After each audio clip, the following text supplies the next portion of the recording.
পুরা কোরআনের কোন জায়গায় এমন কথা নেই যে জাহান্নামে দেওয়ার পরে আল্লাহ আপনাকে আবার বের করে দেবে। একটা আয়াত যদি দেখাতে পারেন আমি এই মুহূর্তে তওবা করব। দেখান। কালেমা একবার যদি কেউ পড়ে একদিন না একদিন জান্নাতে যাবে, এই কথাটা ভুল। আমি আবার বলছি, আল্লাহ পাক কোরআনে যেখানেই জাহান্নাম আর জান্নাতের কথা দিয়েছেন সেখানেই দিয়েছেন খালিদিনা ফিহা আবাদা। কথা বলেন না কেন? খালিদিনা ফিহা আবাদা মানে কি? যেখানে যে প্রবেশ করবে স্থায়ী ভাবে চিরকাল থাকবে। স্থায়ী চিরকাল বললে আর কোনো কথা থাকে? আরো জোরে বলেন। সুতরাং এই ভ্রান্ত ধারণা নিয়ে যারা বসে আছেন, কালেমা একবার যখন পড়েছি জাহান্নামে যদি দেয় একদিন একদিন যাব না, যাকে আল্লাহ জান্নাত দেবে ওইটাই ফাইনাল, কোনদিন আল্লাহকে আর বের করবে না। আর যাকে জাহান্নামে দেবে কোনদিন আল্লাহ বের করবে না, ওইটাই ফাইনাল। যারা বলে এই কথা যে জাহান্নামে দেওয়ার পরে আল্লাহ বেশি দিন রাখবে না, এটা আহলে সুন্নাত ওয়াল জামাতের মত না, এটা এদের নামে চালায়। আমার তো কোনো দিন বিশ্বাস হয় না যে কোরআনের বিরুদ্ধে রাসূল কোনো ব্যাখ্যা করতে পারে। চ্যালেঞ্জ দিয়েছে, যদি পুরো কোরআনে আপনি একটা আয়াত দেখাতে পারেন যে জাহান্নামে দিলে আল্লাহ আবার বের করে নিয়ে আসবে, একটা আয়াত যদি দেখাতে পারেন আমি জীবনে আর এই আয়াত বলবো না। এখানে একটা ছোট্ট সূক্ষ্ম বিষয় লুকিয়ে আছে। আমি জেলখানায় যাওয়ার আগে 20 সাল পর্যন্ত এই বিষয়টা ক্লিয়ার ছিলাম না।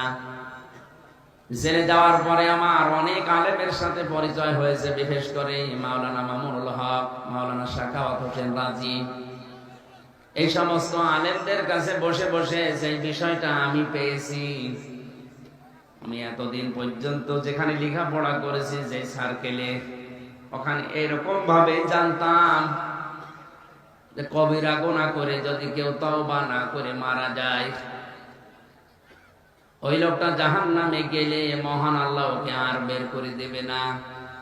কিন্তু মাওলানা মামুনুল হকের সাথে মাওলানা সাখাওয়াত হোসেন রাজির সাথে বহুদিন, প্রায় 2 বছর 8 মাস আমরা পাশাপাশি এই বিষয়টা নিয়ে প্রায় 15-20 দিন একাধারে আমরা আলোচনা করে ক্লিয়ার আমার কনসেপ্ট এসেছে। কোন মানুষ যদি শিরিক আর কুফর, শিরিক আর কুফর করে কেউ যদি মারা যায়, ওই লোকটার জন্য বিনা হিসাবে বিনা বিচারে জাহান্নাম, ওর জন্য আর কিছু নেই।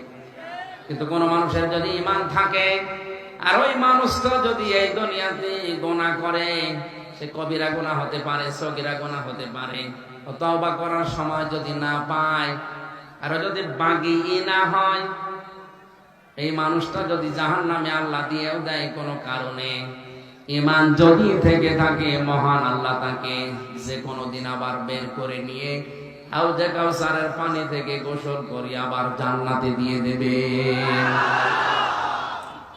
কিন্তু এখানে সূক্ষ্ম বিষয়টা কি? আপনার ঈমান যদি থাকে, কি থাকে?